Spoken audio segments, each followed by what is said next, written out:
Hello everyone, welcome back to today's video.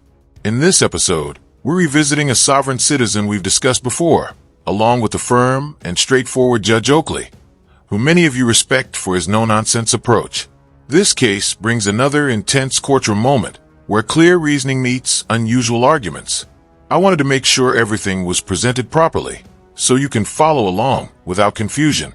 The situation itself is quite interesting, and the interaction between both sides highlights how these encounters usually unfold in court. Make yourself comfortable.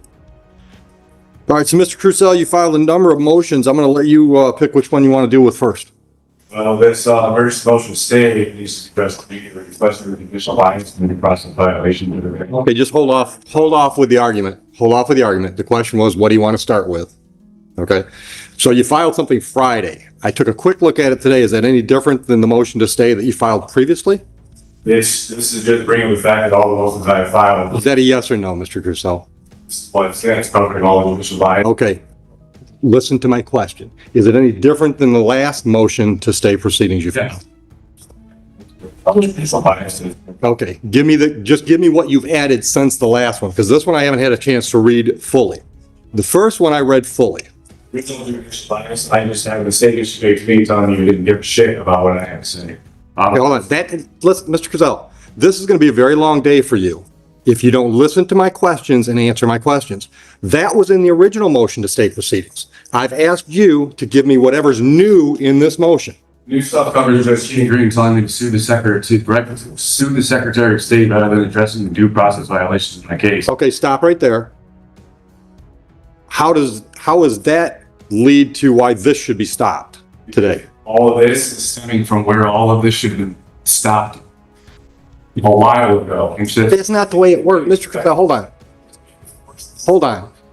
on. Okay, that's the last time you're going to interrupt me today without a contempt of court charge. Is that clear? Your Honor. Is that clear? She gets me this entire time. No one has made her answer. One more word, and it's contempt of court. It's $100 a contempt, and if I get totally fed up with it, then I'm putting you in jail. Okay? Just because she and I happen to agree on the law as it applies to your case doesn't mean we're in collusion. It's possible that you're wrong. At least accept the possibility that she and I have the same opinion about something. That doesn't mean we're colluding. You understand that concept? Do you understand that concept? You're supposed to be impartial. I am impartial. I've been trying to save you. Just because I agree with the prosecutor doesn't mean I'm against you. It just means I agree with the prosecutor. So it means if you're agreeing with that, definitely means that you guys are lying against us. So that means in any case, when I buy the arguments from one side, that means I'm colluding against the other. You're agreeing. Yes or no, Mr. Crucell? No, you have to answer my question. Contempt number one, $100. Answer my question. Every time I rule in favor of one side, does that mean I'm colluding against the other? Yes or no? $200. Yes or no? Because I can do this all damn day. And when I get tired of this game, then I tell them to put you in custody because it's contempt. So, that really was not difficult to understand. If someone claims that a judge agreeing with the prosecutor automatically means unfair cooperation, then the same logic must apply when the judge agrees with them as well. Agreement in court does not prove bias. It simply reflects how the law is interpreted in that moment. In this situation, the person has already faced two separate penalties of $100 each for misconduct during the hearing, and the proceedings are still ongoing. This shows that the issue is not about unfair treatment, but about repeated behavior that the court finds unacceptable, and there is still more of the hearing left to unfold. Because that's an unreasonable position you're taking. Judges, by definition, have to decide in favor of one party or the other. That's what we do. When you made that statement, you were making... What statement is that? I thought we were talking about Judge Green's SOS statement. When you made the statement that you were setting aside my regular trial, saying that you're saying that the prosecutor, the township, and his court all see things the same way, setting that aside, not even allowing me to make my argument. So you were aligning yourself with the prosecution on the argument of my point and setting it aside than what you were doing. Mr. Crucell, what I was doing was aligning myself with the law as I see it and interpret it. Stop. You can't just shake your head. You don't just disagree with me and move on. If you don't like a ruling from a judge, you have to appeal that ruling. You don't keep arguing with the ruling. That's not the way the process works. Listen, brother, listen. I have tried to save you from yourself. If you remember the first time you were in my courtroom, I tried to get you to see things the way the process was going to move forward. Because, dude, this process is going forward the way I want it to move forward. You might not like that, but I'm in charge of the courtroom. And at the end of the day, if you don't like anything I do, you can appeal me. That's why they have circuit courts. But I'm not going to let you make this a dog and pony show, especially when we've got jurors here. Dog and pony show. This court has failed to let me make any of my statements, any of my cases. You even were trying to threaten me with contempt. Anytime I tried. I am threatening you with contempt. My objections on the make my case. No, because third contempt. Do not interrupt me. When I said your objections don't mean shit to me is because you were using the word objection inappropriately. You objected every time I disagreed with you. If you have an objection, you have to have a legal basis for the objection. For example, she's trying to put a video into evidence. And you say, I object, Judge. She hasn't laid a proper foundation because all she said is, Judge, I've got a video. I'd like to play it for the jury. That's a proper legal objection. When I rule in her favor and you say I object and I say, what's your objection? And you just disagree with me, that's not a legal objection. That's why I said your objections mean shit to me, because you're not using the word appropriately. Because you don't know what you're doing. That's what I tried to tell you originally the first time you were here. You've never been to law school. You've never tried a case. You don't know the rules of evidence and all the other things that have to be in play to have a trial go forward appropriately, properly, and to be perfectly. At what point will the situation finally become clear to him? The idea of edible highlighters reflects how unrealistic and confused his expectations seem in this setting. The judge's position is reasonable because individuals who choose to represent themselves without formal legal training often face serious challenges. Court procedures, evidence rules, and proper conduct require knowledge and experience that are usually gained through legal education. When someone without that background attempts to manage a case, especially before a jury, it rarely leads to a strong outcome. In most situations, seeking guidance from a qualified lawyer offers a far better chance of presenting a clear and effective case. I'm not spinning. My objections based on you stopping, not allowing me to do it. And that's when you told me my objections. Okay. All right. So let's do it this way. What motion would you like to address first? The motion to postpone? Denied. I'm not denying the jury trial. Especially with the jurisdiction, she's never once admitted it's on the why it's on the prosecutor to prove those things. There's the false course irregularities. All right, let me stop you for a minute. What do you mean you're not going to proceed? You're here. Everything is taking place now shows exactly that there is enough to show. You're supposed you need to keep sure. Once again, you're not answering the question I asked. You just said you will not participate, and I asked, what do you mean by that? I'm not asking you to explain your reasoning. I want to know, what does that mean? I'm not going to proceed with this. You're here. So when I impanel the jury, what? You're just going to sit there and not going to talk? What does it mean when you say you're not going to participate? And go through until these things get addressed. All of my issues that have been ignored this entire time, especially excluding people. Once again, if you make a motion and I deny it, it's been addressed. You might not like the way it's been addressed, but then you have to appeal it. That's the whole point of me getting all my objections. All right, what's your objection? What's your objection to me denying your motion to postpone this trial at the last minute? Statement, I'll put on the record that if whatever you would like to do from there, you can, because I'm open until these things. Like I say, Hold on. Is this statement preceding all these motions you filed? Okay, then let me make my ruling on all of them.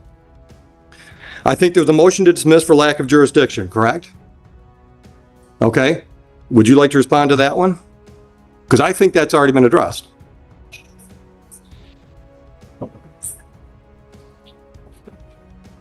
Please arrested Mr. Crusoe while he was in Huron Township, but if our district court has jurisdiction over offenses that occur within the township, both civil and criminal, this is criminal and civil. Did you appeal Judge Green's decision on that motion? I'm investigating it because I've been in contact with the appeals. Okay, so there's no appeal filed yet, correct? Getting all involved. I'll take that as a yes, there's no appeal filed. That motion is denied then. She made the ruling, you don't get to ask me to make the same ruling. Once again, don't interrupt me because I can go to 4 real quick. Judge Green, a judge in this court, ruled on that exact motion and denied your motion. That motion has not yet been appealed, and it certainly doesn't get appealed to me. Is that clear? Yes. Thank you. Next motion. Motion to... The judge can't just come in here and It was somewhat difficult to hear him clearly, but he appeared to argue that a judge cannot simply declare jurisdiction. In reality, determining jurisdiction is a fundamental responsibility of the court. Judges are required to confirm whether they have the legal authority to hear a case before moving forward. This is not an arbitrary decision, but one based on established laws and legal definitions. In this situation, the matter relates to an incident that reportedly occurred within a specific township in Michigan. According to legislative guidelines, the district court assigned to that area has the proper authority to handle and review the case, making the judge's position consistent with standard legal practice. Listen to me. Then appeal her to circuit court. A judge made a ruling. You don't get to keep arguing that same motion. all she said was that Judge Martin was setting aside and that I should go sue the Secretary of State. The things that she's claiming and saying were never said to me. And I have all the recordings and they were submitted to the court. These things were never said to me. And then she comes in here and makes these accusations and saying that the judge said this, the judge said that. Fine, then I'll say the same. I'll say the same thing to you. Listen to me. Here, on your motion to dismiss for lack of jurisdiction, denied. By me, you can appeal me. Because the reason she stated, the Township of Huron issued you a citation. This court has jurisdiction over citations issued by the Township of Huron. So for that reason, I'm prepared to move forward and adjudicate that citation. Is that clear enough so you can appeal my decision? Fine. Okay. Next one up is motion to reconsider for bias and judicial misconduct. Denied. Would you like me to clarify that in any way? Yes, absolutely. Okay. All the reasons that I'm saying there's Okay. Then guess what? The Court of Appeals can overturn me because I'm not biased to you. You might not like the way I talk to you. You might not like the things I say to you, but I'm not biased against you. Believe it or not, brother, I would like to save you from what's going to happen today. I really would. Because here's my dude, let me talk. You have turned what should be a fairly minor misdemeanor and civil infraction situation into a huge mess. I don't think it's going to end well for you. I tried to save you from that the first day you were here when I tried to convince you to have some conversation with a court-appointed attorney, and you didn't want to do all that. I know in my heart of hearts, I have no ill feeling towards you whatsoever. And I'm going to give you the best trial I can give you today if you decide to participate. But I am not going to let you drag things in front of this jury that I determine are not relevant because that's my job as the gatekeeper after the judge over the trial. I'm not going to let you get into a bunch of arguments that I think are just going to cloud issues if I don't think they're relevant. That's my job as the judge. Not because I don't like Mr. Crucell. It's because my job as a judge is to run this trial efficiently and effectively. And I'm going to do that. And if I do that, I anticipate I'm going to step all over your toes and your beliefs. But that doesn't mean I don't like you or I have bias against you. So I am denying your motion to recuse myself. Anything else you want to put on the record so you can appeal that decision? Once again, stop. That's an improper use of an objection. What you want to say is, I disagree with that, which is fine. That's why you appeal it to the circuit court.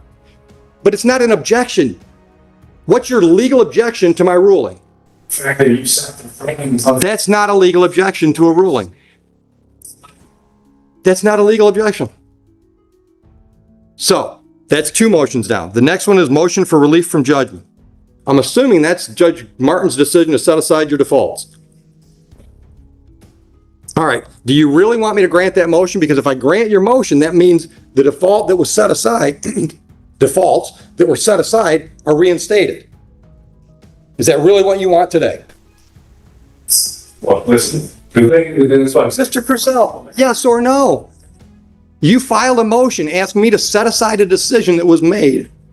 Do you really want me to set that decision aside? Because that means those civil infractions are then in default. At this stage, his limited understanding of legal process becomes very clear as he begins objecting to nearly everything and attempts to challenge every ruling issued by the court. This includes decisions that had previously worked in his favor. In an earlier step, a judge had already removed certain default judgments against him, meaning those rulings were no longer valid or enforceable. However, he is now asking the court to undo those removals, which would effectively bring those same judgments back into effect.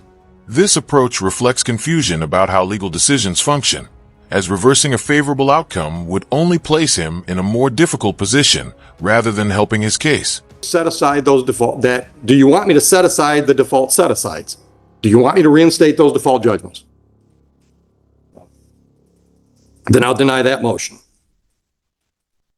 All right, you filed something called Notice of Constitutional Rights, which I didn't see anything where it required me to make any decisions or anything else. You're just letting me know that you're standing on the Constitution?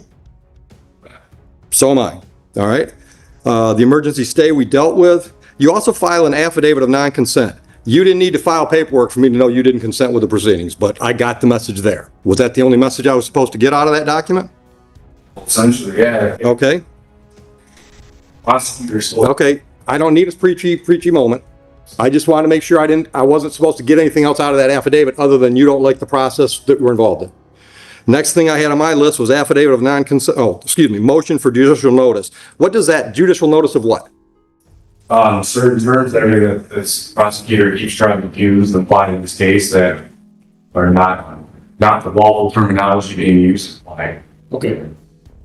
For example? You use motor vehicle. Okay. Motor vehicle's pretty much a term of art in our business.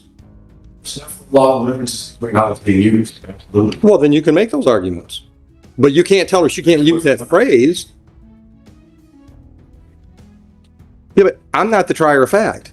So if you want to make an argument to the jury that her use of the term motor vehicle is improper, you can make that argument. Is that what you're concerned about? Is you're not going to be able to make the argument? Yes. Get what stuff on the record?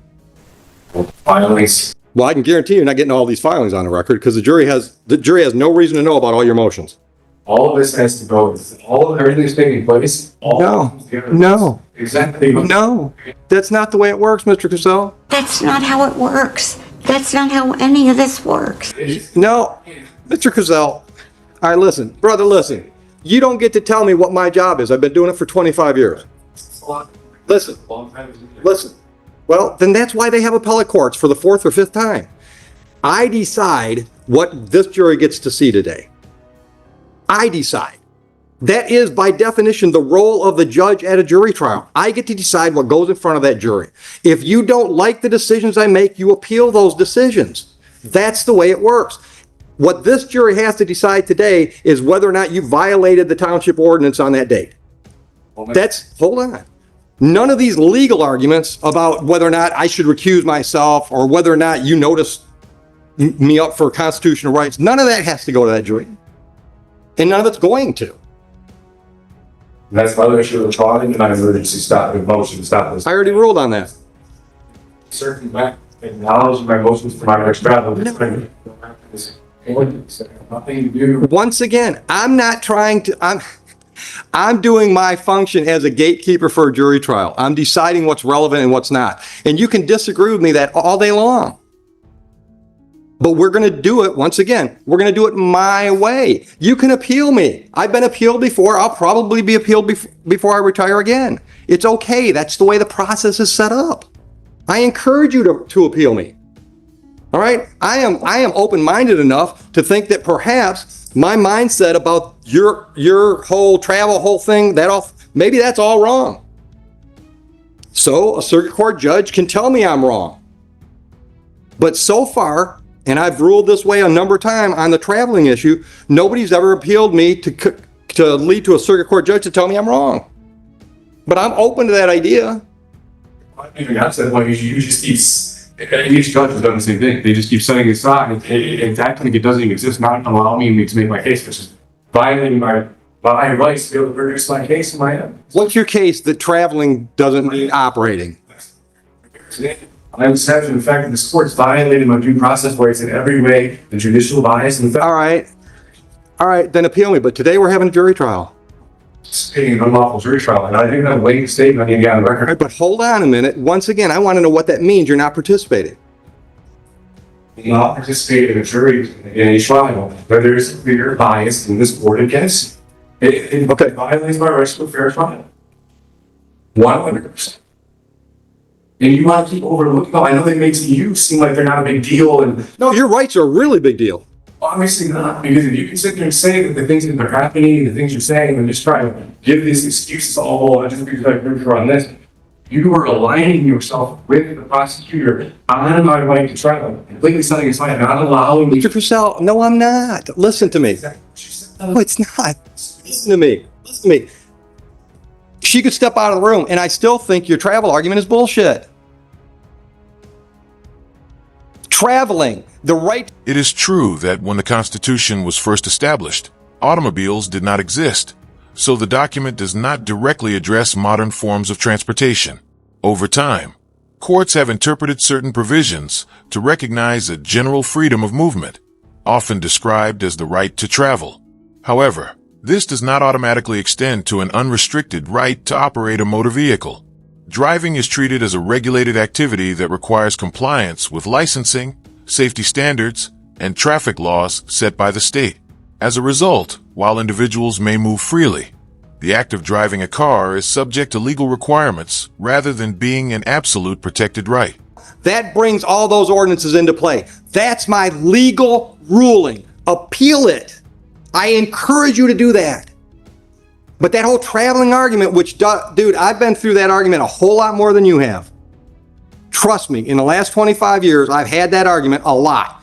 Traveling, as you try to apply it, meant you could not be stopped by the government from walking from one venue to another. But when we got motorized, then the rules kicked in. Rulings from the American Jurisprudence side that literally stated that yes, first of all, you're allowed, and including automobiles, as long as one does not interfere with another's rights. And this is something that's been established to be secure. Then appeal me. Take that precedent and appeal me. Wait, I must be complaint as well. Okay, that's your right. I'm not trying to stop you from doing any of that stuff. I'm just trying to stop you from bogging down this jury with stuff that I've determined is not appropriate today. Because just because you're determining it based off of what though? That's what I'm saying. All these things are relevant and they are accurate. They're relevant to you. They're not relevant to me. I've made the decision. I have made the decision. I made that decision months ago and you didn't appeal that. I mean, the process is working out. Which is not an appeal. Is a trained, lawyer when there's bullshit that you can't do that. Absolutely, I do that. 100%. No. Listen to me. Listen to me. If I don't hold you to the same standard I hold her to, then I'm treating you differently than her. How is that unbiased and impartial? You've decided to engage yourself in this venue, in this arena. That means you got. It is difficult to reconcile his position, as he has repeatedly claimed in prior hearings that the court has no authority over him. Despite those statements, the situation now suggests a different level of engagement with the process. If someone truly believed a court had no jurisdiction, they would likely avoid participating altogether rather than continuing to appear and argue within that same system. His words and actions seem inconsistent, creating confusion about his actual stance. This contrast highlights a lack of clarity in his approach, as he continues to challenge authority while still responding to it in practice. Access to qualified, competent legal counsel. They're still here. There's one right there behind you. He's still ready to help you. You chose to do this yourself. That means you've got to know the court rules. You've got to know the statutes and the ordinances. You've got to know the rules of evidence. You. And if I help you through those lapses in your knowledge base, that's not fair to the prosecutor. Then I'm taking sides. And now I'm not going to let her walk all over you and try to trick you because you don't know some of those rules and statutes. But I am absolutely going to require you to know what you're doing because you've chosen to do it. That doesn't show bias. That shows impartiality. There is no impartial anything. I have the. Once again, Mr. Crusoe, that's your opinion. No, it's your interpretation of the facts. So you have to appeal my decisions. And look, dude, the fact that you're not in a jail cell right now shows how impartial I am. When Officer Price literally pulled up to me my 11 days before any of this even happened and talked to us about the traveling, even told me I was well within my rights, gave me every clarification that I was well within my lawful rights. This was all a retaliatory thing from the beginning. And then even when the chief called me. He even called me trying to say, oh, hey, over. I was like, what's that over? And then he goes towards the motor vehicle. And then he tried to get me to not pursue legal matters. And then he's mad at me. And then the day that I file for my body cam, I'm getting removed from here on a Little League. And stop. Hold on. I don't doubt that it is. But I think we got into this a little bit the first time you were here, and I told you that's not proper for this venue. If you want to complain about the way the Huron Township Police Department handled this, you can file a civil lawsuit against them if you want to. But what's in front of me is one civil infraction and 2 misdemeanors. That's what's in front of me. Oh, and every time I force it to make my case, the courts keep setting all my stuff and not allowing me to be heard. Because I'm going to make decisions based on the facts. That jury hopefully is going to make decisions based on the facts that are presented. How can there be facts if this court continues to not allow me to get my facts? Because the facts you want to get into, what facts do you want to get into? The chief had some conversation with you? It's not even just that. I mean, well, yeah, regardless, I have all of that to cover too. The fact that my offense, based off what I was doing, I didn't have to produce any of that. It just keeps all just thrown aside. Every single bit, and just not even trying to acknowledge any of it. So hold on, I don't understand. Hold on, you want to be able to testify to this jury? No, it's not. I'm not testifying you. I may not have a full technical definition of judicial bias, but based on what has been presented so far, there is no clear evidence showing that the court is acting unfairly or with prejudice. Claims of bias require specific proof, and up to this point, nothing has been demonstrated to support that conclusion.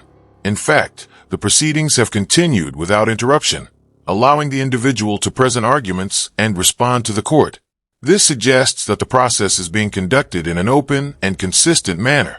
Rather than showing unfair treatment, the situation reflects a standard legal process where the court is giving space for arguments, even if those arguments may not be effective or well supported. Well, I don't feel that I would have a fair trial here with everything that's been taking place by the final policy. Why did we? And I've denied all these things. Well, of course you can deny it. Again, showing them again that this. Once again, Mr. Crusoe, just because I disagree with you doesn't mean I'm biased against you. Maybe I just think you're wrong. Is it possible we could have a difference of opinion? Tina Green told me that she was just not acknowledging myself against the Secretary of State will make sure that this isn't a big deal. I'm showing them. I'm not going to. It's no impartial sport here. I've never brought a Secretary of State, have I? This is where this all stems from. These are the things I've been trying to get noticed and talked about. What do you want getting noticed that we're not getting noticed? The fact that this is collusion and judicial bias. It is not collusion. What? All right, listen. What are you going to do today? Because I'm ready to bring the jury, and I've denied all. Stop! I've denied all your motions. I'm ready to set the trial. Are you not going to be here? Your Honor, as established, nothing is even put in here, right? And especially regarding the jurisdiction stuff. Once again, we're at $300 now. We're going to 4. I'm going to ask you the question again. I'm ready to call the jury. Are you going to leave? There's no way there can be a fair trial here. That didn't answer my question. I need to know how I'm going to proceed, because we can have the trial if you just sit there. I'll just tell the jury you've decided to represent yourself and you might not say anything today. So that's the way you want to go with the trial. I do. So these against that. Okay. Everything is on the record. Okay. Okay. No, let's on the record as you feel they should be.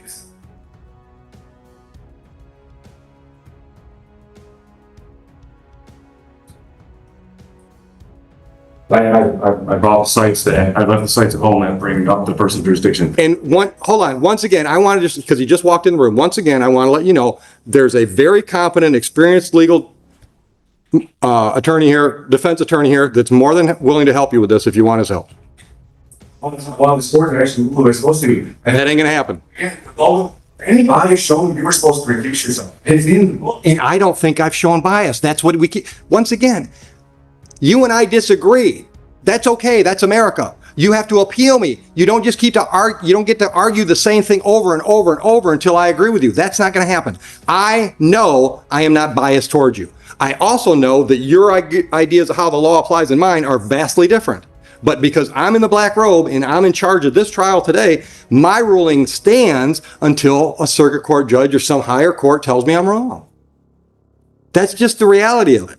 That's what I have to do, because clearly this court's not going to rule it the way it's supposed to. Not going to stand by your judgment. Not by your definition, I'm not. The Secretary of State, Attorney General, and the Senate to you. I've never heard anything. I don't even know if you're lawfully allowed to concede it. You can say that again, it needs to be proven on the record. No, it doesn't need to be proven on the record. Show me a statute or a court rule in Michigan that says I got to prove that. Statute, Michigan statute, or Michigan court rule says I've got to do that. You want to find it? Maybe I have it in there. I thought it was in smoking. So you're such a great legal scholar. MCL 168.420 and MCL 168.467. That interpretation does not match what those statutes actually state. He referenced two Michigan laws, MCL 128.420 and MCL 128.467, which outline the qualifications required to serve as a district judge and the process for filing an official oath of office. These provisions explain administrative and legal requirements, but they do not create any rule that a judge must present that oath on demand during a court hearing. There is also no language suggesting that a case must be dismissed if such a request is not fulfilled.